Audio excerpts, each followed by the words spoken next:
الحمد لله رب العالمين والصلاة والسلام على سيد المرسلين وعلى آله وصحبه أجمعين ومن تبعهم بإحسان إلى يوم الدين.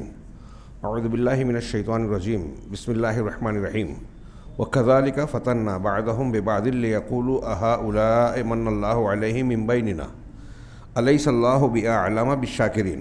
وقال تعالى وجعلنا بعضكم لبعض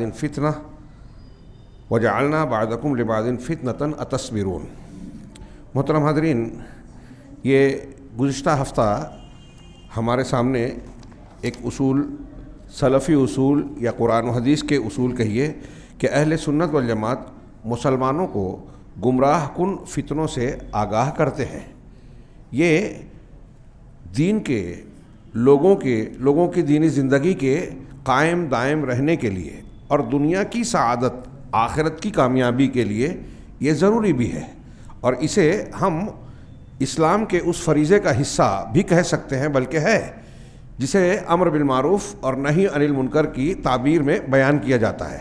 اور یہ اتنا اہم فریضہ ہے کہ اہل علم نے اس کو اسلام کا قطب اعظم کہا. ابو حامد غزالی وغیرہ نے کہا کہ یہ قطب اعظم ہے اور دین کے ارکان میں سے ایک رکن ہے. جب تک سماج اور معاشرے میں، امت میں امر بالمعروف اور نہی عن المنکر کا فریضہ انجام دیا جاتا رہے گا، امت زندہ رہے گی. اور نہی عن المنکر خاص طور سے اس میں اگر کسی سماج، معاشرے اور اجتماعی ڈھانچے میں اس فریضے سے لوگ رک جائیں یا وہ کام کرنا بند کر دیا جائے، شرک ہو، بدعت ہو، معاصی اور گناہ ہو، اور لوگ روک ٹوک نہ کریں، اپنی طاقت کے مطابق اسے روکنے کی کوشش نہ کریں، تو تب اللہ کا اصول ہے، قرآن و حدیث کی بہت سی دلیلیں اس بات پر شاہد ہیں کہ تب اللہ تبارک و تعالیٰ کا عذاب آتا ہے. اللہ کے رسول صلی اللہ علیہ وسلم کی وہ تمثیل، مثال یاد کیجئے بخاری کی روایت میں کہ کشتی میں کچھ لوگ اوپر کچھ لوگ نیچے ہیں. نیچے والے یہ سوچیں کہ ہم پانی یا کسی ضرورت کے لیے اوپر جائیں تو لوگوں کو تکلیف ہوگی، لہٰذا اپنے پانی کی ضرورت کے لیے کشتی کے نچلے حصے میں، جو پیندہ ہم کہتے ہیں، نچلے حصے میں ہم سوراخ کر لیتے ہیں. اور اگر وہ ایسا کرنے جا رہے ہیں، اوپر والوں کو یہ بات معلوم ہو، اوپر والے ان کو اس کام سے نہ روکیں اور انہوں نے سوراخ کر لیا، سوراخ کرنے کے بعد کشتی میں پانی بھرے گا، کشتی ڈوبے گی تو صرف وہ لوگ نہیں ڈوبیں گے جنہوں نے سوراخ کیا ہے، بلکہ وہ بھی لپیٹے میں آئیں گے. غرقاب ہوں گے جو اوپر ہیں، جنہوں نے یہ کام نہیں کیا. تو سماج اور معاشرے کو اللہ کے رسول صلی اللہ علیہ وسلم نے ایسی ہی کشتی سے مثال دیتے ہوئے کہا کہ جو لوگ گناہ کرتے ہیں وہ گویا کشتی کے پیندے میں سوراخ کر رہے ہیں، اور جب ان کے گناہوں کی وجہ سے سماج پر اللہ کا عذاب نافذ ہوگا تو اس میں اچھے برے دونوں لپٹ آئیں گے. ایسا حدیثوں میں، قرآن کی آیتوں میں یہ مضمون بار بار بیان کیا گیا ہے. چنانچہ اللہ اور رسول اللہ صلی اللہ علیہ وسلم کی تعلیمات نے جو ہم کو ہدایت دی ہے، اس میں ایک فریضے کی حیثیت سے یہ ذمہ داری دی ہے اہل علم کو اور وہ لوگ جو دین کی آگاہی رکھتے ہیں کہ لوگوں کو فتنوں سے آگاہ کریں. اس ضمن میں گزشتہ ہفتہ کافی مواد گزر چکا، اور یہ آیت جو میں نے پہلے پڑھی تھی ابھی حمد و صلات کے بعد، اسی پر گزشتہ درس کا اختتام ہوا تھا، جس میں اللہ تبارک و تعالیٰ نے فرمایا، سورہ انعام کی آیت نمبر 53 ہے کہ وَكَذَلِكَ فَتَنَّا بَعْضَهُمْ لِبَعْضٍ لِيَقُولُوا أَهَؤُلَاءِ مَنَّ اللَّهُ عَلَيْهِم مِّن بَيْنِنَا، کہ اسی طرح ہم نے ان میں سے بعض کے ساتھ آزمائش کی، یعنی لوگوں کو ایک دوسرے کے ذریعے سے اللہ کہہ رہا ہے کہ ہم نے آزمایا تاکہ وہ کہیں کہ کیا یہی لوگ ہیں جن پر اللہ نے ہمارے درمیان احسان فرمایا ہے. اہؤلاء من اللہ علینا من بینہم، من اللہ علیہم، علینا نہیں علیہم، علیہم من بیننا، کہ یہ لوگ ہیں جن پر اللہ نے احسان کیا ہمارے بیچ میں. تو اللہ نے کہا الیس اللہ اعلم بالشاکرین، کیا اللہ شکر کرنے والوں کو خوب جاننے والا نہیں ہے؟ یعنی اللہ نے جن پر احسان کیا اس پر یہ سوال اٹھا رہے ہیں کہ ان کو دیا، ان کو علم دیا، وحی دی، نبی بنایا، ہمارے بیچ میں، مطلب تعجب کر رہے ہیں، اعتراض کر رہے ہیں. تو اللہ تعالیٰ نے سوال کیا کہ شکر والے کون ہیں اور کون کس رحمت کا مستحق ہے. یہ کیا اللہ سے زیادہ یہ جانتے ہیں یا اللہ جانتا ہے کہ کون کس نعمت کا مستحق ہے؟ یہاں ہر نعمت کے بارے میں یہ غور کرنا چاہیے. ایک آدمی، اگر ہم لوگ آپس میں بھی اگر کسی سے کوئی اللہ کی دی ہوئی نعمت پر حسد کرتے ہیں تو گویا اللہ سے اعتراض کر رہے ہیں کہ تو نے اس کو دولت دی، خوبصورتی دی، نام دیا، اقتدار دیا، فلاں چیز دی، اگر کوئی بھی کسی بھی اللہ کی دی، جو کسی کے پاس ہے وہ سب اللہ کی دی ہوئی نعمت ہے، ہم اس پر حسد کر رہے ہیں، اس کا مطلب اللہ پر اعتراض کر رہے ہیں کہ تو نے اس کو دیا وہ مستحق نہیں تھا، تو اللہ کو آپ سے پوچھنا چاہیے، مشورہ کرنا چاہیے کہ کس کو کیا دے وے۔ خیر، یہ ضمناً میں نے بیان کیا، یہاں اس تناظر میں یہ مضمون بیان کیا گیا کہ اللہ نے جیسے مال و اسباب میں اونچ نیچ رکھی ہے، ایسے ہی صلاحیتوں میں، علم میں بھی اللہ نے کسی کو نوازا ہے، کوئی محروم ہے، تو جو اہل علم ہیں وہ ان لوگوں کو تعلیم دیں گے جن کے پاس علم نہیں ہے، ان کا فریضہ ہے۔ اب جو جاہل ہیں وہ اعتراض کر رہے ہیں کہ یہ ہم کو بتائیں گے، تو اللہ تبارک زجاج نے کہا کہ اب یہاں اس آیت کی روشنی میں تفسیر ہے کہ اللہ نے کس طرح ایک کو دوسرے کے لیے، ہمارے سماج میں ہم لوگ رہتے ہیں، بہت غور سے یہ سنیے، یہ جو دلیلیں پچھلے ہفتے سے چل رہی ہیں، ابھی آ رہی ہیں اور آگے دو چار آئیں گی، اس کے مجموعی مضمون کو غور پر غور کریں گے آپ تو یہ نتیجہ نکلے گا کہ ہم جہاں جس حالت میں ہیں، ہمارے گرد و پیش میں جو لوگ بھی ہیں سب ایک دوسرے کے لیے امتحان اور آزمائش ہیں، گھر میں ہو، سماج میں ہو، معاشرے میں ہو، جہاں بھی، ہاں، امیر غریب کے لیے، شوہر بیوی کے لیے، بیوی شوہر کے لیے، امیر غریب کے لیے، غریب امیر کے لیے، طاقتور کمزور کے لیے، کمزور طاقتور، سب ایک دوسرے کے لیے آزمائش ہے۔ کیسے؟ زجاج نے کہا کہ جب کوئی مالدار شخص دیکھتا ہے کہ کمزور انسان اسلام میں داخل ہوتا ہے تو وہ اسلام لانے سے باز آ جاتا ہے کہ ارے یہ تو چھوٹے لوگ ایمان لا رہے ہیں، میں کیوں لاؤں، اور اپنے کفر پر باقی رہتا ہے یہ کہہ کر کہ کیا میں اسلام لا کر اسی کی طرح ہو جاؤں، یہ جو چھوٹے اور غریب لوگ ہیں، یا یہ کہ وہ کیسے اسلام لانے میں مجھ سے سبقت لے گیا، وہ آگے بڑھ گیا تو ہم کیوں لائیں۔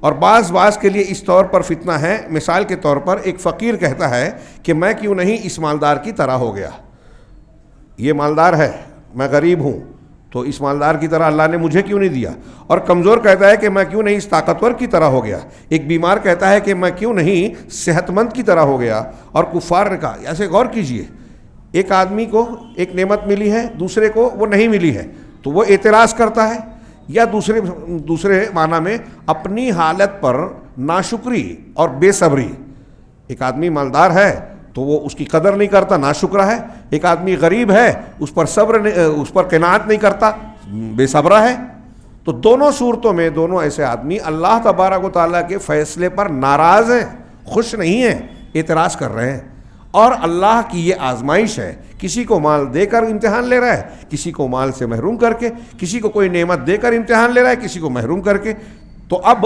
دونوں صورتوں میں بندہ اگر وہ کردار اور وہ موقف اختیار نہیں کرتا جو اللہ نے تعلیم دی ہے، حکم دیا ہے، تو وہ اللہ کی آزمائش میں یعنی فتنے میں ناکامیاب ہو رہا ہے۔ اور کفار نے کہا، جیسا کہ اللہ نے خود نقل فرمایا ہے کہ لن نؤمن حتی نؤتی مثل ما اوتی رسول اللہ، کہ ہم ہرگز ایمان نہیں لائیں گے، ہم ایمان نہیں لائیں گے، کیوں؟ یہاں تک کہ ہمیں اسی جیسا نہ دیا جائے جو اللہ کے رسولوں کو دیا گیا ہے، یعنی رسول کو جیسے وحی اللہ نے دی ہے، فرشتہ اس کے پاس بھیجا ہے اور اس کو معجزات یا دلائل جو بھی دیے ہیں، نعمتیں دی ہیں، رسولوں کو جس طرح نعمتیں دی اگر ہم کو دی جائے گی تب ہم ایمان لائیں گے، یہ کافروں کا کہنا ہے۔ ہاں، قرآن نے نقل کیا، مقاتل کہتے ہیں کہ مشرکین مکہ کو فقراء مہاجرین کے ذریعے آزمایا گیا، یہ مشرکین مکہ اپنے آپ کو اونچا سردار بڑا سمجھتے تھے، جو جیسے کہ بلال، یہ فقراء مہاجرین کا ذکر کرتے ہوئے کہہ رہے ہیں، حضرت بلال، حضرت خباب، صہیب، ابو ذر، ابن مسعود اور عمار رضی اللہ عنہم، یہ صحابہ کرام کمزور لوگ تھے، کوئی اس میں سے غلام ہے، کوئی چرواہا ہے، ایسے کمزور اور غریب لوگ۔ کفار قریش کہتے تھے کہ دیکھیں ان لوگوں کو جنہوں نے محمد صلی اللہ علیہ وسلم کی پیروی کی ہے، یہ پہلے ہمارے ہی غلام تھے، ہمارے ماتحت تھے، انہی کے بارے میں اللہ نے ان آیتوں کو نازل کیا۔ ہاں، بعض واقعات بھی ہوئے کہ اللہ کے رسول صلی اللہ علیہ وسلم سے بعض سرداران قریش نے یہ اعتراض کیا کہ ہم آپ کے پاس کیسے آئیں، آپ کے پاس تو یہ کمزور لوگ ہیں۔ اللہ تبارک و تعالیٰ نے کہا کہ ان کو اپنے پاس سے نہ بھگاؤ، کہ آپ یہ چھوٹے ہیں، کمزور ہیں سماجی اعتبار سے، یہ ان سے بہت اونچے ہیں اس لیے کہ اہل ایمان ہیں۔ حضرت عبداللہ ابن مکتوم رضی اللہ عنہ نابینا صحابی کا واقعہ ہم جانتے ہیں کہ ایک سرداران قریش سے آپ گفتگو کر رہے تھے، ظاہر سی بات ہے کہ آپ دعوتی گفتگو کر رہے تھے، اور انہوں نے آ کے درمیان میں نابینا تھے، روکا ٹوکا، آپ کو ناگوار لگا، اللہ تبارک و تعالیٰ کو آپ کا یہ رویہ ناگوار لگا، اور قرآن اتار دیا عبس وتولی ان جاءہ الاعمی، پڑھیے وہ. تو یہ ان کی نگاہ میں سماجی اعتبار سے، معاشی اعتبار سے، مقام اور مرتبے کے اعتبار سے جو چھوٹے لوگ ہیں وہ ان کی آزمائش ہے. وہ ایمان لائے ہیں اس لیے نہیں لا رہے ہیں، وہ اللہ کے رسول صلی اللہ علیہ وسلم کی مجلسوں میں موجود ہیں اس لیے اس مجلس میں جانا اپنے لیے عار اور بے عزتی سمجھ رہے ہیں. تو اللہ تبارک و تعالیٰ نے ان کے سلسلے میں آیت نازل کی، انہ کان فریق من عبادی یقولون ربنا آمنا فاغفر لنا وارحمنا وانت خیر الراحمین فاتخذتموہم سخریا حتی انسوکم ذکری وکنتم منہم تضحکون انی جزیتہم اليوم بما صبروا انہم ہم الفائزون. بے شک حقیقت یہ ہے کہ میرے بندوں میں سے کچھ لوگ تھے جو کہتے تھے اے ہمارے رب ہم ایمان لے آئے سو تو ہمیں بخش دے اور ہم پر رحم فرما، اور تو سب رحم کرنے والوں سے بہتر رحم کرنے والا ہے. تو تم نے انہیں مذاق بنا لیا، جب وہ ایمان لائے تھے اللہ سے دعائیں کرتے تھے تو تم اس کا مذاق اڑاتے تھے، تم نے انہیں مذاق بنا لیا، یہاں تک کہ انہوں نے تم کو میری یاد بھلا دی اور تم ان سے ہنسا کرتے تھے، مذاق اڑا کے ٹھٹا اڑاتے تھے. بے شک میں نے انہیں آج اس کے بدلے جو انہوں نے صبر کیا تھا، تم نے مذاق اڑایا، ظلم کیا، انہوں نے صبر کیا، تو یہ جزا دی ہے کہ بے شک وہی کامیاب ہے. ان لوگوں کے بارے میں کہا کہ جن کا تم مذاق اڑا رہے ہو، قیامت کے دن اللہ کے سامنے جب پیش ہوں گے تو تمہاری ہنسی ٹھٹا تمہارے لیے عذاب بنے گی، اور ان کا صبر جو تمہارے عمل پر انہوں نے اختیار کیا تھا وہ ان کے لیے اجر و ثواب کا باعث. یہ دیکھیے امتحان میں کامیاب ہو رہے ہیں. یہاں دیکھیے کہ یہ جو حق اور باطل کی مستقل آویزش اور کشمکش چلتی رہتی ہے دنیا میں، اور میں اکثر کئی مرتبہ کہہ چکا ہوں کہ کبھی کبھی اس سے بعض مسلمان بھی بددل ہوتے ہیں، جو بددل ہو کے شریعت پر، اللہ پر، دینی تعلیم پر اعتراض کرتے ہیں، کہہ رہے یہ تو وہی بات کرتے ہیں، توحید کی تقوی کی بات کرتے ہیں، مسلمانوں کا آج حال کیا ہے، اور یہ باتیں کرتے ہیں. انہی باتوں کو اللہ تبارک و تعالیٰ نے مسلمانوں کی طاقت اور کامیابی کا راز بتایا ہے. ہاں، کتنے مضامین، کتنی آیتیں ہیں کہ اگر صبر کرو، تقوی اختیار کرو تو دشمنوں کی چالیں سازشیں تمہارا کچھ بگاڑ نہیں پائیں گی. یہ قرآن کہہ رہا ہے. آپ کو لاجیکل سمجھ میں نہیں آ رہا ہے لیکن اللہ کہہ رہا ہے، غور کریں گے تو لاجیکل بھی سمجھ میں آئے گا، اور نہ بھی آئے تو اللہ کا فرمان ہے. اور تاریخی اعتبار سے ہم نے ایسے بہت سے ثبوت دیکھے ہیں کہ جو سچے پکے مسلمان ہوئے ان کو اللہ نے دنیا میں عزت دی، بڑے بڑے دشمنان نے ان کا کچھ بگاڑ نہیں سکے، کوششیں کی، حملے کیے، سازشیں کی، اللہ نے ناکام بنایا انہیں. تو یہ ایک دوسرے کی آزمائش ہیں. تو آج بھی اگر مسلمانوں پر مصیبتوں کے پہاڑ ٹوٹتے ہوئے نظر آ رہے ہیں تو کئی اعتبار سے جائزہ لینا چاہیے. ایک تو یہ کہ ہمارا جو کردار ہے دینی معاملے، دینی اعتبار سے ہمارا عقائد، ہمارے اعمال، روش، موقف، منہج کیا ہے، اللہ کی رحمت کا مستحق ہمیں بنانے والا ہے یا اللہ کے عذاب کا. ہاں، یہ آزمائش ہے ہماری.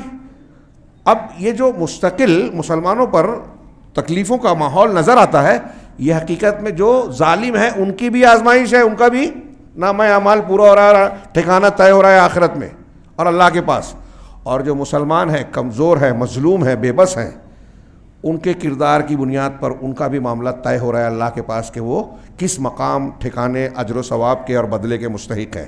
ہاں، وہی بات یہاں یہ بیان کر رہے ہیں.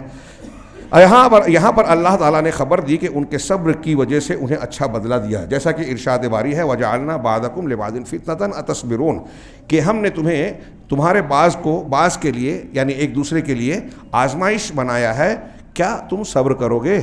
یعنی یہ دیکھ رہے ہیں کہ اگر ایک دوسرے پر زیادتی ہو رہی ہے یا ایک دوسرے کو چھوٹا بڑا سمجھ رہے ہو تو جو چھوٹا اپنے آپ کو دیکھ رہا ہے، پا رہا ہے، وہ صبر کرتا ہے کیا.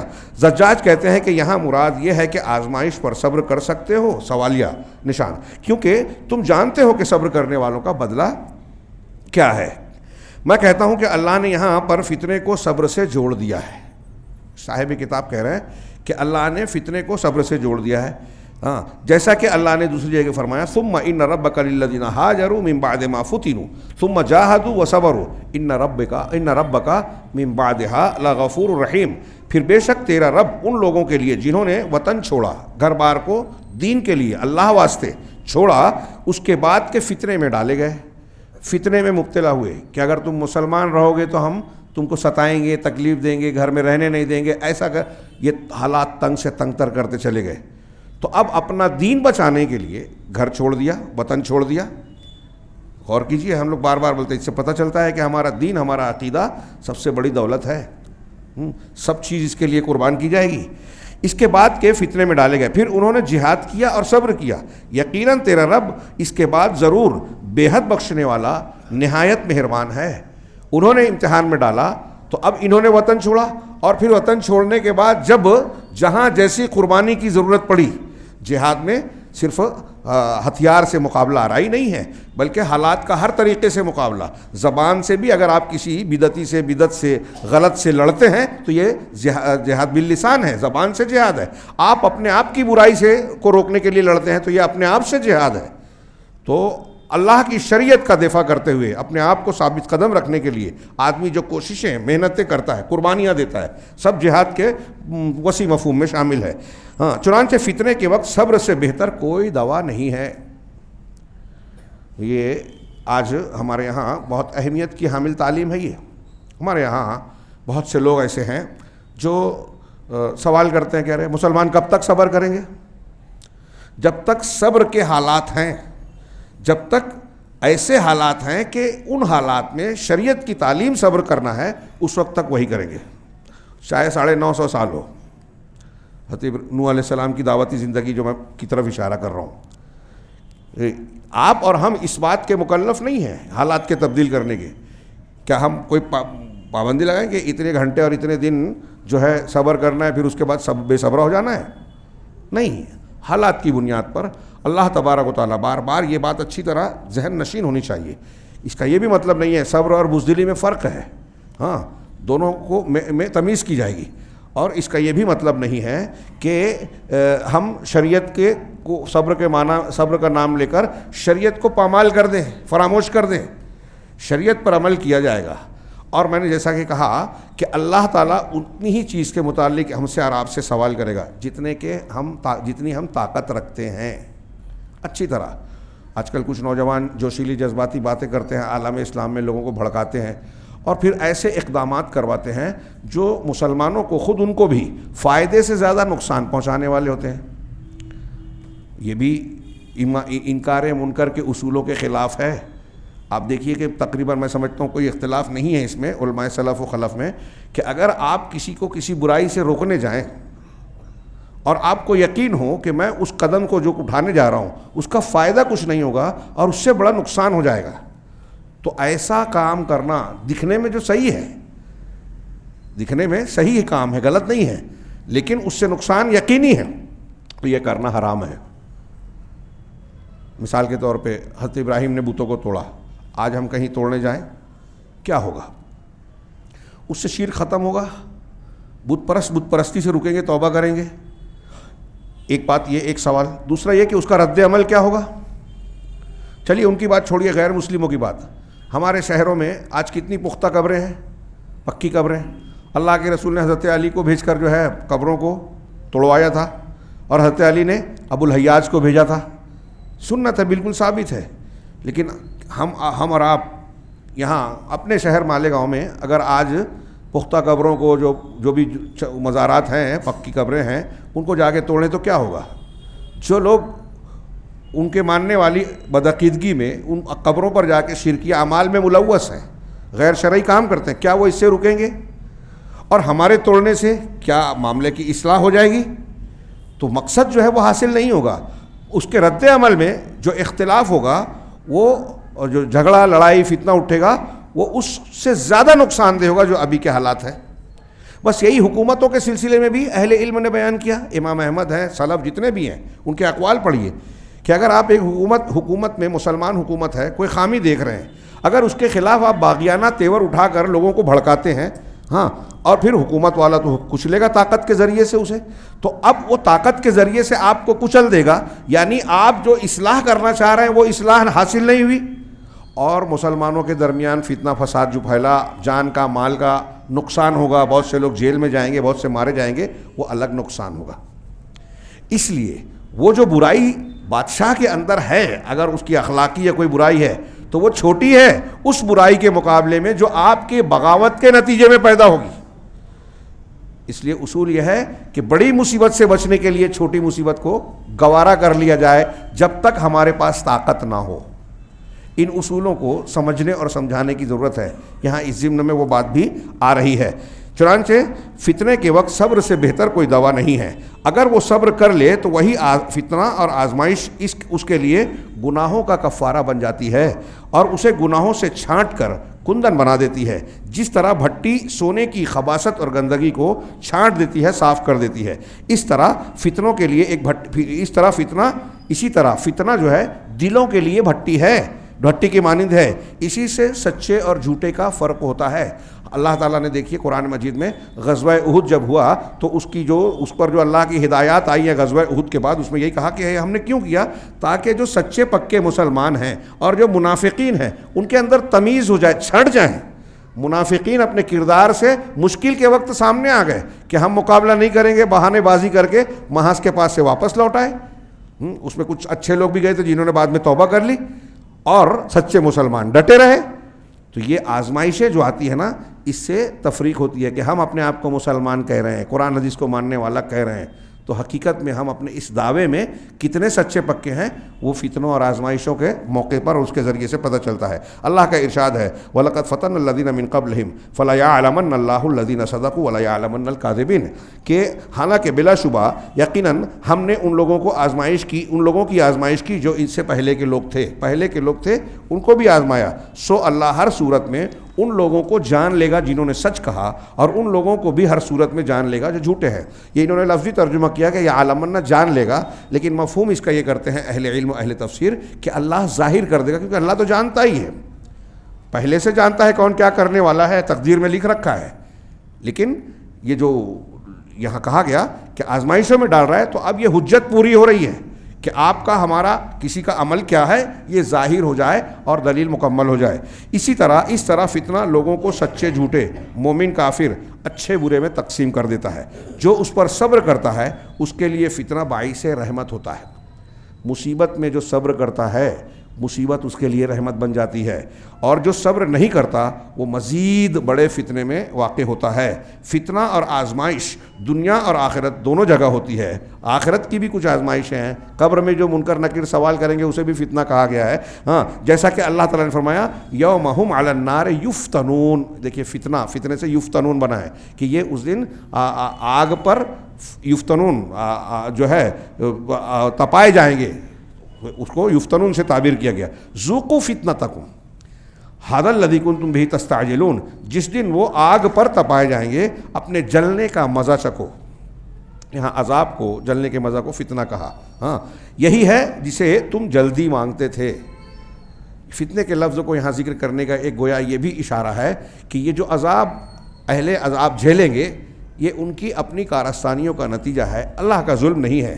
علامہ ابن قیم نے مزید کہا کہ فتنے کی دو قسمیں ہیں. میں نے اس کا یہ جو آگے بیان آ رہا ہے بار بار تذکرہ کیا ہے. جو لوگ مستقل درس میں یا خطبوں میں سنے ہیں اور بھی علماء بیان کرتے ہیں کہ بنیادی طور سے فتنے دو طریقے کے ہیں. علامہ ابن قیم یہی کہہ رہے ہیں، ایک شبہات کا، ایک شہوات کا.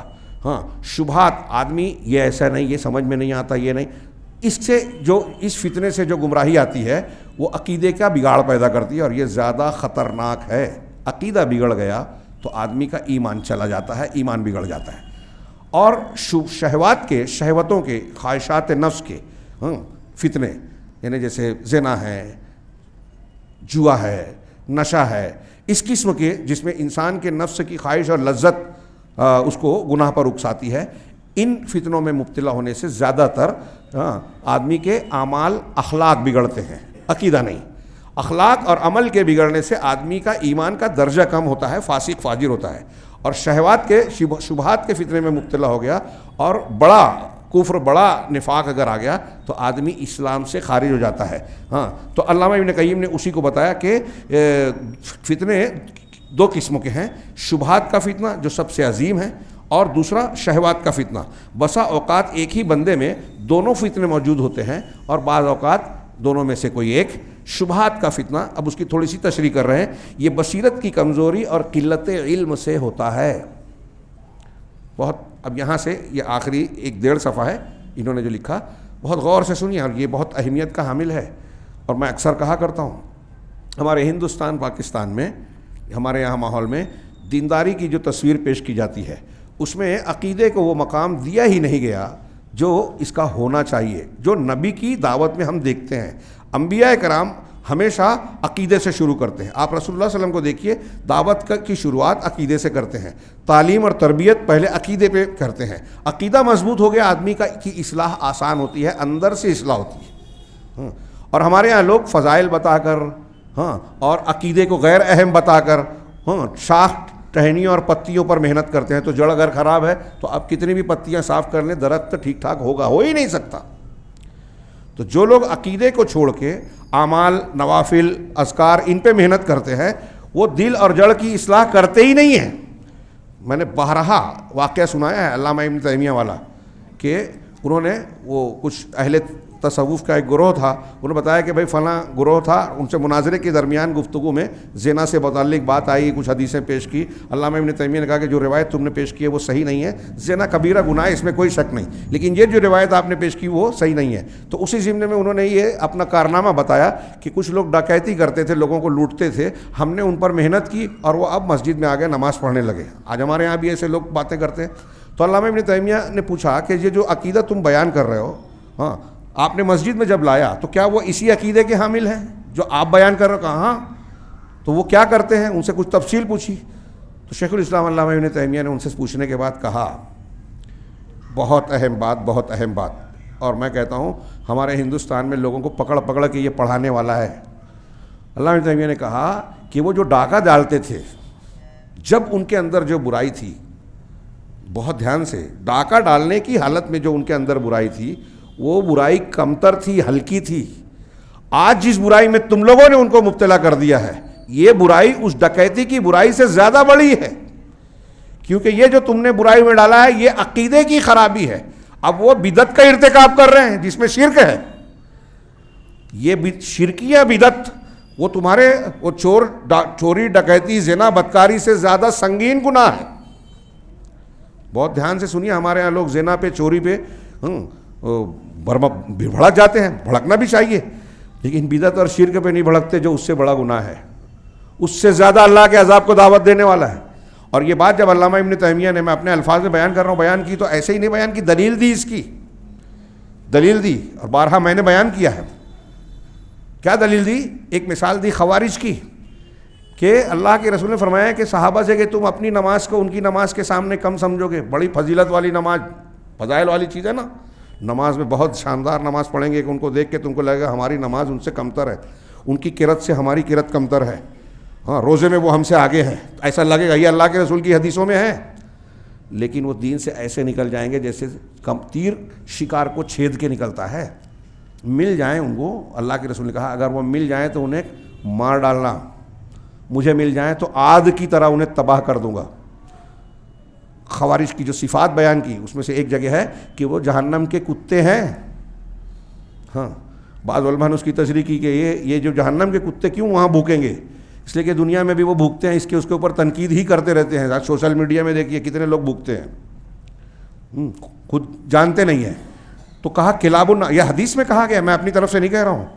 تھوڑی سی تشریح علامہ ابن تیمیہ نے کہا کہ دیکھیے ان کی نماز اچھی ہے، قرات اچھی ہے، لیکن عقیدہ بگڑا ہوا ہے. تو اللہ کے رسول نے کہا کہ مار ڈالنا، اور دین سے نکلے ہوئے ہیں. نماز اب آج میں پوچھتا ہوں، اکثر پوچھتا ہوں کہ آج اگر کسی کے سامنے ہمارے آج کے نوجوان جو بڑے دیندار اور قابل بنتے ہیں ان کے سامنے کوئی ایسا آدمی ہے جو بظاہر فضائل پہ عمل کر رہا ہے، نماز پڑھ رہا ہے، نوافل پڑھ رہا ہے، تسبیح، ذکر، اذکار، مسواک، یہ سب چیزیں کرتا ہے،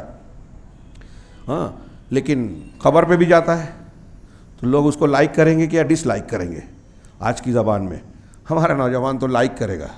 اللہ کے رسول کہہ رہے ہیں کہ خوارج یہی کریں گے تو ان کو لائک نہیں کرنا، مار دینا طاقت رہے گی تو. اس کے بالمقابل ایک صحابی عبداللہ الحمار نشے کی وجہ سے پکڑے گئے، ان کو لایا گیا، کوڑا مارا گیا، نشہ کرنے کی وجہ سے سزا دی گئی. ایک بار ہوا، پھر دوبارہ ہوا، دوسری تیسری مرتبہ جب آئے تو کسی صحابی نے ان پر لعنت بھیج دی کہ ارے یہ کیسا آدمی ہے، بار بار گناہ کرتا ہے، اللہ کی لعنت ہے اس پر. نبی کریم صلی اللہ علیہ وسلم نے، بخاری مسلم کی روایتوں میں ہے، نے کہا کہ اپنے بھائی کے خلاف شیطان کی مدد مت کرو. شراب پیا، سزا دی جا رہی ہے. شراب پینے پر اللہ کے رسول کہہ رہے ہیں کہ وہ شراب پیے ہیں تو تم ان کے خلاف اس طرح بات مت کرو، اللہ کی لعنت مت کرو. وہ اللہ اور اس کے رسول سے محبت کرنے والے ہیں. اللہ اور اس کے رسول سے محبت عقیدہ ہے. عقیدہ اچھا ہے تو عمل میں گڑبڑ ہو گئی، اللہ معاف کر دے گا. برا مت بولو ان کو، لعنت مت بھیجو. نشہ کرنے والے پر اللہ کے رسول نے کہا لعنت مت بھیجو کیونکہ عقیدہ صحیح ہے. اچھی نماز، بہت اچھی نماز پڑھنے والوں کو کہا مل جائیں گے تو مار دینا کیونکہ عقیدہ خراب ہے. یہ فرق آج لوگ اچھے ماننے کو یا جانتے نہیں یا مانتے نہیں، اور جو جانتے مانتے ہیں بولنے کی ہمت نہیں کرتے کہ ارے یہ بولیں گے تو لوگوں کو برا لگے گا. یہ شریعت ہے، اگر لوگوں کو برا لگ رہا ہے یہ بھی امتحان ہے. یہ جو فتنہ چل رہا ہے نا، امیر غریب کے لیے غریب، ہمارے سماج میں برائی ہو رہی ہے. ایک آدمی دیکھ رہا ہے، جان رہا ہے، بولتا نہیں ہے. یہ آزمائش ہے، یہ فتنہ ہے. آزمائش ہے کہ آپ لوگوں کی ناراضگی کو بڑا سمجھتے ہو یا اللہ ناراض ہو رہا ہے اس کو بڑا سمجھتے ہو. اور اگر لوگوں کی ناراضگی کو بڑا سمجھ کے برائی سے روکنا منع کرتے ہو، سود خور کو سود کھانے دے رہے ہو، اس کے یہاں دعوتوں میں جا رہے ہو، بدعت کرنے والے کی بدعت کو بدعت نہیں کہتے، شرک کرنے والے کو شرک نہیں کہتے، کہہ رہے اس سے اختلاف ہوگا. تو جب آپ ایسا اللہ کی شریعت کے ساتھ کھلواڑ اور تبدیلی ہونے کو برداشت کر رہے ہو تو آپ پر جب کوئی حملہ کرے گا، کوئی آپ کے گھر پر بلڈوزر چلائے گا، آپ کے خلاف قانون بنائے گا تو اللہ کیوں بچائے؟ جب آپ اللہ کے دین کی پرواہ نہیں کرتے تو اللہ کو آپ کی پرواہ کیوں؟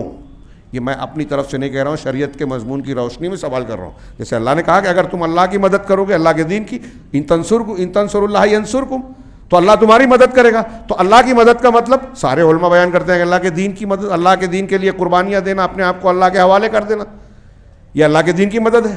اب سماج اور معاشرے میں بدعت خرافات ہو رہی ہے اور ہم کہتے ہیں جو جیسا کرتا ہے کرنے دو، اختلاف میں مت پڑو. یہ دین نہیں ہے، یہ نہی عن المنکر کے فریضے سے دوری ہے، یہ امتحان میں ناکامیابی ہے. یہ اللہ ایک دوسرے کے ذریعے آزما رہا ہے ہمیں. آپ کا بیٹا نماز نہیں پڑھ رہا ہے، آپ کی آزمائش ہے کہ آپ اس کو بولتے ہو کہ نہیں بولتے ہو. وہ بے نمازی بن کے گناہ کر رہا ہے، آپ نہ ٹوک کے گناہ گار بن رہے ہیں کیونکہ آپ پر ذمہ داری ہے بیٹے کی، بیوی کی. یہ آزمائش ہے. تو کہا یہ شبہات کا فتنہ یہ بصیرت کی کمزوری اور قلت علم سے ہوتا ہے، اور یہ ہمارے یہاں بہت کامن ہے. لوگ اپنے آپ کو علامہ دانشور سمجھتے ہوں لیکن دین عقیدے کے معاملے میں جہالت زیادہ ہے.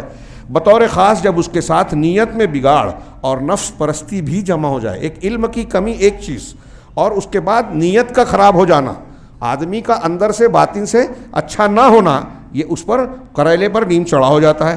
اس وقت یہ فتنہ بہت بڑا ہو جاتا ہے. ایسے ہی لوگوں کے بارے میں اللہ تعالیٰ نے فرمایا ہے ان یتبعون الا الظن وما تهوى الانفس، یہ لوگ صرف گمان کے اور ان چیزوں کے پیچھے چل رہے ہیں، ان کی اتباع کر رہے ہیں جو ان کے دل چاہتے ہیں، جو من میں آیا وہ مانتے ہیں. قرآن حدیث کے مطابق اپنے دل کو نہیں بدلتے، اپنے خیالات کو تابع نہیں کرتے. میری سمجھ میں یہ آ رہا ہے تو قرآن حدیث کی وہ تعویل کرتے ہیں یا رد کر دیتے ہیں. دوسری جگہ اللہ تعالیٰ نے خبر دی ہے کہ نفس پرستی لوگوں کو گمراہ کر دیتی ہے. اللہ کا ارشاد ہے یا داؤد انا جعلناک خلیفۃ فی الارض فاحکم بین الناس بالحق ولا تتبع الهوى فیضلک عن سبیل اللہ ان الذین یضلون عن سبیل اللہ لهم عذاب شدید بما نسوا یوم الحساب. اے داؤد، بے شک ہم نے تمہیں زمین میں خلیفہ بنایا ہے، سو تم لوگوں کے درمیان حق کے ساتھ فیصلہ کرو. خلافت عرضی اللہ کے دین کی جو ہے تنفیذ کے کرنے والی بات، تو حق کے ساتھ فیصلہ کرنا ہے. اب حق کہاں ہے؟ قرآن حدیث کا. اب اس کا لوگ معنی کچھ لوگ سمجھتے ہیں صرف حکومت. ایک میاں بیوی کے جھگڑے میں آپ جا کے بیٹھ رہے ہیں، وراثت اور ترکے کے معاملے میں جا کے آپ فیصلہ کر رہے ہیں تو آپ فیصلہ کرنے والے ہو گئے. صحیح اور غلط کسی بھی معاملے میں دو لوگوں کے بیچ میں آپ کر رہے ہیں، آپ فیصلہ کرنے والے جج ہو گئے. تو حضرت داؤد نبی کو کہہ رہے ہیں اللہ تعالیٰ کہ حق کے ساتھ فیصلہ کرو اور خواہش کی پیروی نہ کرو. میری سمجھ میں یہ آتا ہے، ہم فیصلہ کریں گے، جیسے ہمارے ہاں کچھ جاہل پنچ بولتے ہیں کہ جو ہم کر رہے ہیں ہماری سمجھ میں آ رہا ہے ہم کریں گے، قرآن حدیث ہم نہیں جانتے، تم کو ماننا پڑے گا. ہاں، ایسے پنچوں کو پہلے نکال دینا چاہیے پنچایت سے کہ جاہل ہو. ہاں، اور ایسا بول کے تم اپنا جہنم کے راستے پہ چلنے والی بات کر رہے ہو، اللہ محفوظ رکھے. ہاں، ورنہ وہ تمہیں اللہ کی راہ سے بھٹکا دے گی. خواہش کی پیروی نہ کرو ورنہ وہ تمہیں اللہ کی راہ سے بھٹکا دے گی. یقیناً وہ لوگ جو اللہ کی راہ سے بھٹک جاتے ہیں ان کے لیے سخت عذاب ہے، اس لیے کہ وہ حساب کے دن کو بھول گئے۔ اس فتنے کا انجام، یعنی شبہات کے فتنے کا انجام کفر اور نفاق ہوتا ہے۔ یہی فتنہ منافقوں اور اہل بدعت کا ہے۔ انہوں نے بدعات کی ایجاد دراصل شبہات کے فتنے میں مبتلا ہو کر کی ہے۔ جو بدعتیں طرح طرح کی ہے نا، شبہ کے فتنے کے نتیجے میں ہے۔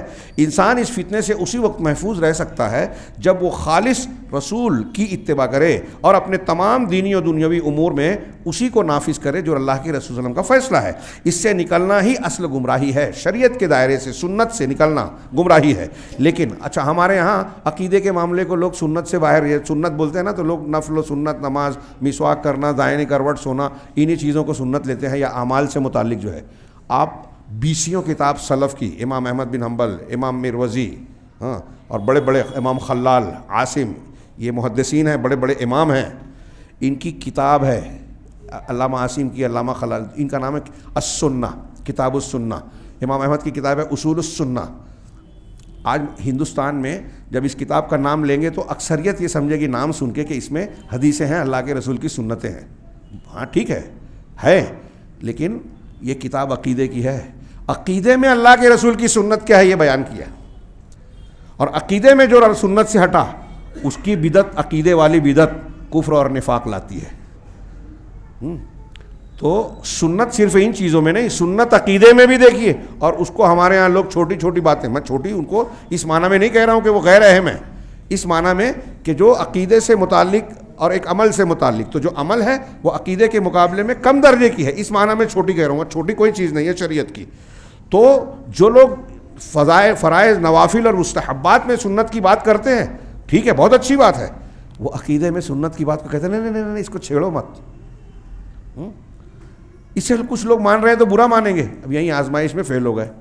جب آپ لوگوں سے ڈر رہے ہو کہ یہ چیز بیان کرنے سے لوگ برا مان جائیں گے، تو آپ امر بالمعروف نہی عن المنکر کا کام کرنے کا دعویٰ کیوں کرتے ہیں؟ آپ کہو نا ہمیں طاقت نہیں ہے۔ نہی عن المنکر یہ انبیاء کا کام ہے، اور انبیاء نے کیا کبھی اپنا کام اس وجہ سے روکا کہ نمرود ناراض ہو جائے گا؟ حضرت ابراہیم نے روک دیا اپنا کام۔ اللہ کے رسول صلی اللہ علیہ وسلم کو تو پیشکش کی تھی کفار مکہ نے، جو بولو ہم آپ کو بادشاہ بنا لیتے ہیں، ڈھیر سی دولت جمع کر کے دے دیتے ہیں، جس لڑکی سے کہو شادی کر دیتے ہیں، اپنی یہ دعوت مت دو، ہمارا دین رد مت کرو۔ مان لیا کیا اللہ کے رسول صلی اللہ علیہ وسلم نے؟ تو کہ چلو میٹھی میٹھی باتیں کرے جو آپ کو بھی اچھی لگے، ان کو بھی اچھی لگے۔ تو لوگوں کو اچھی لگنے والی بات اگر دائی بیان کرنے لگا تو وہ دائی رہ ہی نہیں جاتا۔ وہ بات بیان کرنی چاہیے جو اللہ کو اچھی لگتی ہے، لوگوں کو اچھی لگے یا بری لگے۔ ہاں، اس میں حکمت کا پہلو یہ اختیار کیا جا سکتا ہے جو ابھی میں نے بتایا کہ آپ کے پیش کرنے، بیان کرنے سے لوگوں کو ماننے کا جذبہ ہونا چاہیے، یا طریقہ صحیح ہونا چاہیے۔ آپ کوئی ایسا غلط طریقہ اختیار نہ کریں جو شریعت کے دائرے کے باہر ہو، یا جس سے فائدے کی بجائے نقصان ہو۔ اگر فائدے کی بجائے نقصان ہو تو آپ کو وہ کام نہیں کرنا ہے، جیسا کہ میں نے ابھی بیان کیا تھا۔ اس آگے دیکھیے کہ انسان اس فتنے سے اسی وقت محفوظ رہ سکتا ہے جب وہ خالص الرسول کی اتباع کرے اور اپنے تمام دینی اور دنیاوی امور میں اسی کو نافذ کرے۔ اس سے نکلنا ہی اصل گمراہی ہے۔ لیکن جو اتباع اور ہدایت پر جمع رہتا ہے وہ شبہات کے فتنے سے محفوظ رہتا ہے، لیکن جس کے اندر یہ ثابت قدمی نہیں پائی جاتی وہ اس میں کمی کے اعتبار سے فتنوں سے دوچار ہوتا ہے۔ یہ فتنہ کبھی فاسد فہم سے پیدا ہوتا ہے، غلط فہم سے۔ بزرگوں کے بارے میں بہت، وہ ہوا میں اڑتے تھے، وہ پانی پہ چلتے تھے، وہ آگ میں کھیلتے تھے، کرامت کھیلتے تھے، وہ ایسا کرتے تھے، جب ایسے تھے تو ان سے مانگنے میں کیا غلطی ہے؟ فاسد خیال۔ اگر ایک شخص صاحب کرامت ہے تو کیا اس کا مطلب ہے کہ وہ اللہ ہو گیا یا اللہ کی صفات اس میں آ گئی؟ ہمارے یہاں شرک کی دکان ایسے ہی بزرگوں کے سچے جھوٹے واقعات بیان کر کے چلائی جا رہی ہے کہ لوگ، یہ جو میں سوچتا تھا پہلے کہ لوگ قرآن حدیث سے زیادہ اتنی حکایتیں، بزرگوں کے واقعات، ارے وہ تو ایسے تھے، وہ تو ویسے تھے، کیوں بیان کرتے ہیں؟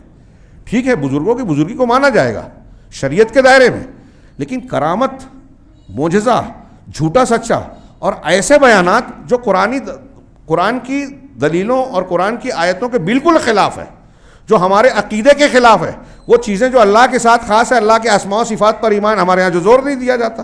تو جو اللہ کے اسماء و صفات کے ذریعے سے یہ پتہ چلتا ہے کہ یہ اللہ کی خصوصیت ہے. ہمارے یہاں بزرگان کی عظمت بتاتے ہوئے لوگ وہ چیز بزرگوں میں بتاتے ہیں کہ فلاں شیخ بھی جو ہے مردے کو زندہ کر سکتے تھے, ان سے استغاثہ کیا جا سکتا ہے, ان کو غوث کہا جا سکتا ہے. وہ تو حضرت جبرائیل کو بھی دیتے تھے اللہ کے رسول صلی اللہ علیہ وسلم, اور لوگوں کو بھی دیتے ہیں, محتاج ہیں لوگ ان کے.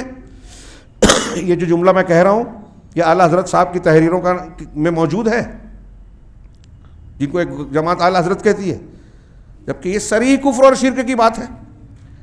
ابھی ہم نام لے کے اور یہ بیان کر, ارے لوگ ناراض ہو جائیں گے. بھائی آپ شرک کر کے اللہ کو غضب کو دعوت دے رہے ہو, اس سے ڈر نہیں لگتا؟ حضرت ابراہیم نے یہی کہا تھا کہ تم اپنے بتوں سے مجھے ڈرا رہے ہو, جبکہ یہ مخلوق ہے, اور تم اللہ سے نہیں ڈرتے جو پوری کائنات کا پیدا کرنے والا ہے, اس کا حق دوسروں کو دے رہے ہو. یہ فتنہ کہ اس کی وجہ سے یہ خرابی پیدا ہوتی ہے شبہات کے فتنے سے. ہاں, تو کہا یہ فتنہ کبھی فاسد فہم سے پیدا ہوتا ہے, غلط فہم کی وجہ سے, اور کبھی نقل کاذب سے, یعنی جھوٹی نقل, جھوٹی روایت, جھوٹی حدیث, جھوٹی جو واقعات بیان کیے جاتے ہیں کہ انہوں نے ایسا کیا تو ایسا ہے, وہ غصے میں آئے تو پہاڑ پھینک کے مارا, انہوں نے گھورا تو پہاڑ ہوا میں رک گیا. ہاں, یہ صحیح ہو یا غلط ہو, کیا اس سے کیا ثابت کرنا چاہتا ہے ایک آدمی جو بیان کرتا ہے کہ ان کے اندر اللہ کی طاقت, قوت اور صلاحیت اور صفت تھی؟ اگر کوئی معجزہ اور کرامت کسی سے صادر ہوا ہے اور ہوتا بھی ہے تو اہل سنت کا عقیدہ ہے, قرآن و حدیث کی تعلیم ہے کہ وہ اللہ کی طرف اور اللہ کے چاہنے سے ہوتا ہے. معجزہ صاحب معجزہ کی قدرت نہیں ہے, کرامت صاحب کرامت کی اپنی قدرت نہیں ہے, یہ اللہ کی مشیت اور قدرت پر منحصر ہے. اسی لیے اللہ کے رسول صلی اللہ علیہ وسلم کا جو اسراء اور معراج کا سفر ہوا, قرآن نے کہا سبحان الذی اسریٰ بعبدہ, پاک ہے وہ ذات جو اپنے بندے کو راتوں رات لے گیا. اللہ کے رسول کی طاقت نہیں تھی, اللہ کی تھی جو لے گیا. قرآن نے کہا وہ تو بندے ہیں. اس لیے اس واقعے سے یا اس معجزے سے کوئی اس غلط فہمی کا شکار نہ ہو کہ رسول اللہ صلی اللہ علیہ وسلم ایک رات میں مکہ سے بیت المقدس اور وہاں سے آسمانوں کی سیر کر کے آئے تو ایسا سمجھ لے کہ وہ عبد سے معبود ہو گئے. نہیں, معبود اللہ ہے, وہ عبد ہی ہے. سبحان الذی اسریٰ بعبدہ, یا اللہ کے رسول نے اللہ تعالیٰ نے بطور خاص عبد کہا, رسول بھی نہیں کہا, نبی نہیں کہا, کوئی اور صفت نہیں کہا, عبد کہا, تاکہ دھوکہ نہ ہو لوگوں کو کہ رسول اللہ صلی اللہ علیہ وسلم کے اس اعلیٰ معجزے کی بنیاد پر آپ کو آپ کے دائرے سے بڑھا کر اللہ کی صفات سے متصف کوئی نہ کر دے. چنانچہ کبھی نقل کاذب سے ہوتا ہے اور کبھی ایسے ثابت شدہ حق سے جو اس پر مخفی رہ گیا ہو, یعنی جو سچائی حق ہے وہ آدمی کو معلوم نہیں ہے. اب اللہ کی عظمتیں لوگ نہیں جانتے اس لیے دوسروں کو عظمتیں بانٹتے پھر رہے ہیں. اور کبھی فاسد مقصد اور نفس پرستی سے, یعنی آدمی کسی کو کوئی کسی کو گمراہ کرنا چاہتا ہے, غلط رہنمائی کرتا ہے اور آدمی بھٹک جاتا ہے. اور اسی طرح وہ بصیرت میں اندھا پنی اور نیت میں بگاڑ کا شکار ہو جاتا ہے شبہات کے فتنے کی وجہ سے. فتنے کی دوسری قسم شہوات کا فتنہ ہے. اللہ تعالیٰ نے دونوں فتنوں کو ایک ساتھ جمع کر دیا ہے. ارشاد باری تعالیٰ ہے کالذین من قبلکم کانوا اشد منکم قوة واکثر اموالا واولادا فاستمتعوا بخلاقهم فاستمتعتم بخلاقکم کما استمتع الذین من قبلکم بخلاقهم وخذتم کالذی خاضوا, کہ ان لوگوں کی طرح جو تم سے پہلے تھے وہ قوت میں تم سے زیادہ سخت اور اموال و اولاد میں تم سے زیادہ تھے, تو انہوں نے اپنے حصے سے فائدہ اٹھایا. اللہ نے جو ان کو طاقت, قوت, دولت دی تھی انہوں نے اپنے حصے سے فائدہ اٹھایا. پھر تم نے اپنے حصے سے فائدہ اٹھایا. یہ فائدہ اٹھانا دنیاوی لذتیں اختیار کرنا. جس طرح ان لوگوں نے اپنے حصے سے فائدہ اٹھایا جو تم سے پہلے تھے, اور تم نے فضول باتیں کی. خصم کا ترجمہ کیا, غور خوض اردو بولتے ہیں نا, خاضہ یخوض, گھسنا, داخل ہونا, ہاں, ہنسی ٹھٹھا اور مذاق اڑانا, کسی چیز کی گہرائی میں جانا. یہاں مذاق اڑانا, فضول باتیں کرنا مراد ہے. فضول باتیں کی جس طرح انہوں نے فضول باتیں کی. تو استمتاع فائدہ اٹھانا حصے سے, یہ شہوات کا فتنے میں ہے, گناہ کرنا ہے. اور خوض شریعت کا مذاق اڑانا, فضول باتیں کرنا, یہ شبہات کے فتنے سے تعلق رکھتا ہے. یہاں پر دنیاوی شہوات اور باطل پرستوں کے ساتھ بیٹھ کر شبہات دونوں طرح کے فتنوں کا ذکر کیا ہے, جس میں یہ اشارہ ہے کہ دنیا پرستی اور فضول اور باطل پرستوں کے ساتھ پڑھ کر کس طرح انسان اپنے دل اور دین دونوں کو بگاڑ لیتا ہے. کیونکہ دین میں فساد یا تو اعتقاد باطل سے آتا ہے یا علم صحیح کے خلاف عمل کرنے سے.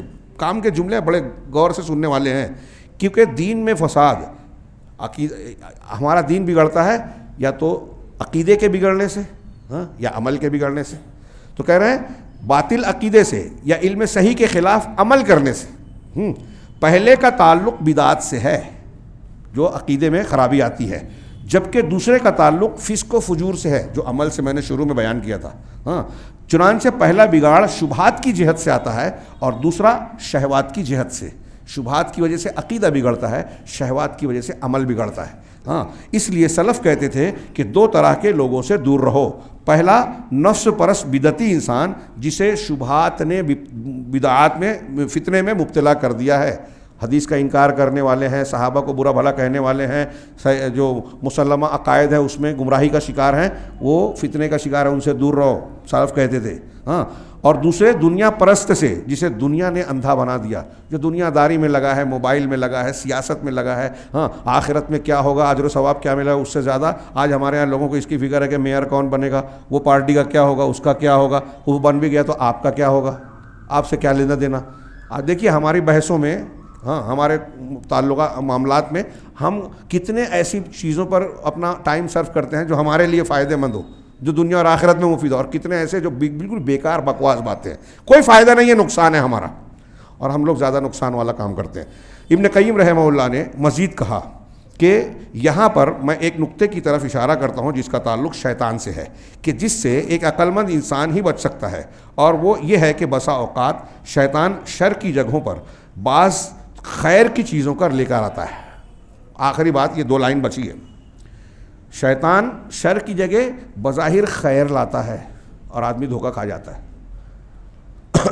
ہمیں دنیا میں بھی جو دعوت و تبلیغ کے نام پر جو لوگ گمراہی کے کام کر رہے ہیں، ابھی جیسے امریکہ کے یہودیوں کے جو ایجنٹ ہیں بہت ایکٹیو ہیں سوشل میڈیا پہ، تقریروں میں، اور وہ زیادہ ٹی وی چینل پہ ان کا پروگرام زیادہ آتا ہے۔ آپ دیکھیے دنیا میں ایک چیز غور کیجئے، میں ابھی ایک جگہ میں نے کہا کہ ٹی وی چینل پہ جو لوگ بدعتی ہیں، حدیثوں کا انکار کرتے ہیں، یورپ اور امریکہ کی تائید کرتے ہیں، آپ کو ٹی وی چینل پہ ان کی تقریر زیادہ دکھے گی، ڈیبیٹ میں وہ ان کو زیادہ بلایا جاتا ہے، ان کو لائک کرنے والے زیادہ دکھیں گے، اور ہمارا نوجوان اتنا مولوی صاحب کو تو کوئی پوچھتا ہی نہیں۔ یہ بھی فتنہ ہی ہے، دھوکہ دینے کے لیے۔ کیوں ایسا ہے؟ یہ ان کا منصوبہ بند پروگرام ہے، یہ چیزیں ایسی ہیں جس کے ذریعے سے لوگوں کو دھوکہ دیا جاتا ہے۔ تو اب وہ جو جتنے بدعتی ہیں دنیا میں، یا حدیث کا انکار کرنے والے ہیں، صحابہ کو برا بھلا کہنے والے ہیں، وہ جو گندگی ہے صرف وہی پیش نہیں کرتے، کچھ اچھی باتیں بھی بیان کرتے ہیں، تو آدمی اس اچھی بات سے متاثر ہو کے اس کی غلط بات بھی قبول کرتا ہے۔ ہمارے اسلاف اسی لیے بدعتیوں کی مجلس میں جانے سے منع کرتے تھے۔ ابھی مجھ سے ایک سفر میں ایک صاحب نے پوچھا کہ بھائی اگر ایک آدمی غلط ہے، غلط باتیں بیان کر رہا ہے، ڈاکٹر اسرار کا ذکر کیا انہوں نے کہ آپ کہتے ہیں کہ وہ وحدت الوجود بیان کرتے ہیں، اب ان کی بہت سی باتیں اچھی ہیں، تو اب ان کی اچھی باتوں کو ہم سننے کے لیے اگر رکھیں، تو میں نے ان سے سوال کیا کہ چلیے ابھی میں آپ ہی سے سوال کرتا ہوں سیدھا جواب دینے کی بجائے، کہ آپ اس کو سنتے ہیں، آپ کا بیٹا گھر میں بیٹھ کے دیکھتا ہے کہ میرے ابا فلاں کو سن رہے ہیں، اب آپ کا انتقال ہو گیا، اور چونکہ میرے ابا سنتے تھے اس لیے بیٹا ان کو بہت عقیدت سے سنتا ہے۔ اب آپ ایک تمیز کر لے رہے ہو، کسی عالم سے پوچھ لے رہے ہو کہ اس کی یہ بات غلط ہے، آپ کا بیٹا یہ نہیں کر رہا ہے، اور آپ کی وجہ سے وہ اس شخصیت سے متاثر ہیں اور آنکھ بند کر کے اس کی صحیح کے ساتھ غلط باتیں بھی مانتے ہیں آپ کے بیٹے، تو اب ذمہ دار کون ہوا؟ اور یہ جو میں نے مثال دی ہے یہ چھوٹی موٹے گناہ کی نہیں ہے، کفر اکبر، شرک اکبر کی ہے۔ کہ ڈاکٹر اسرار وحدت الوجود کو حق کہہ رہے ہیں، قرآن سے ثابت بتانے کی کوشش کر رہے ہیں، جس کو اہل علم نے کہا کہ دنیا میں اس سے بڑا کفر اور شرک ہے ہی نہیں کہ آدمی ہر انسان میں دنیا کی ہر چیز میں اللہ کو مانے۔ وحدت الوجود کا مطلب یہی ہے، لا الہ الا اللہ کے بالکل خلاف ہے یہ، اور اسے قرآن سے ثابت کر رہا ہے وہ آدمی۔ تو اس سے بڑی، وہ کتنے بڑے بھی ہوں، اس سے بڑی جہالت کیا ہے، کیا ہو سکتی ہے کہ ایک سب سے بڑے باطل کو حق بتا رہے ہیں، قرآن سے بتا رہے ہیں، اب آپ اس کو پسند کر رہے ہو۔ ٹھیک ہے، 10 باتیں وہ بہت اچھی کر رہے ہیں، ایک بات اگر انہوں نے ایسی کی جو عقیدے کو بگاڑ رہی ہے، ان 10 باتوں پر پانی پھیر دے، بلکہ آپ نے دوسروں سے 10 اچھی باتیں جو سیکھی ہے اس کو بھی بیکار کر دے گی۔ وہ اچھی طرح سمجھیں تو وہی کہہ رہے ہیں کہ شیطان بعض خیر کی چیزوں پر بھی لاتا ہے، اور اسے حاصل کرنے کی دعوت دیتا ہے، لیکن انسان جب اس کے قریب جاتا ہے تو شیطان اسے شبہے میں ڈھکیل دیتا ہے۔ یہ ایسی چیز ہے، ایسی آزمائش ہے کہ اس آزمائش کے چہرے مہرے کو، رنگ روپ کو بہت سے لوگ سمجھتے نہیں ہیں۔ دین کے معاملے میں دیکھتا ہوں کہ اکثر لوگ لاپرواہی کا شکار ہیں۔ دنیا میں ایک سبزی ترکاری، ایک پھل، ایک برتن، کپڑا خریدنے جاتے ہیں تو دنیا کی دیکھ بھال کرتے ہیں، جبکہ اس میں پھنس بھی گئے تو کوئی خاص بات نہیں ہے، پھنس جائیے اس میں، چل جائے گا۔ ہاں 10 روپے کی چیز 15 روپے میں لے لی، چل جائے گا۔ لیکن اگر آپ دین کے معاملے میں دھوکہ کھا گئے، آپ نے یہاں پرکھے بغیر لوگوں کو کہ یہ بہت اچھا آدمی ہے تو اب اس کو مان لیا تو اس کی سب باتیں مان رہے ہیں، اس میں اگر پھنس گئے تو یہ نہیں چلے گا۔ اللہ تعالیٰ ہمیں دین کے سلسلے میں چوکنا بیدار رہنے کی توفیق عطا فرمائے، اور اس بیداری کے ذریعے سے ہمیں ہر قسم کی گمراہی، ہر فتنے میں کامیاب نکلنے کی توفیق عطا فرمائے، اور وہ ہر قسم کی گمراہی سے ہمیں محفوظ رکھے، اور اس کے بدلے میں دنیا میں اور آخرت میں ہمیں کامیابیوں سے نوازے، ہر قسم کے عذاب سے محفوظ رکھے۔ وآخر دعوانا ان الحمد للہ رب العالمین، وصلی اللہ علیہ نبینا محمد۔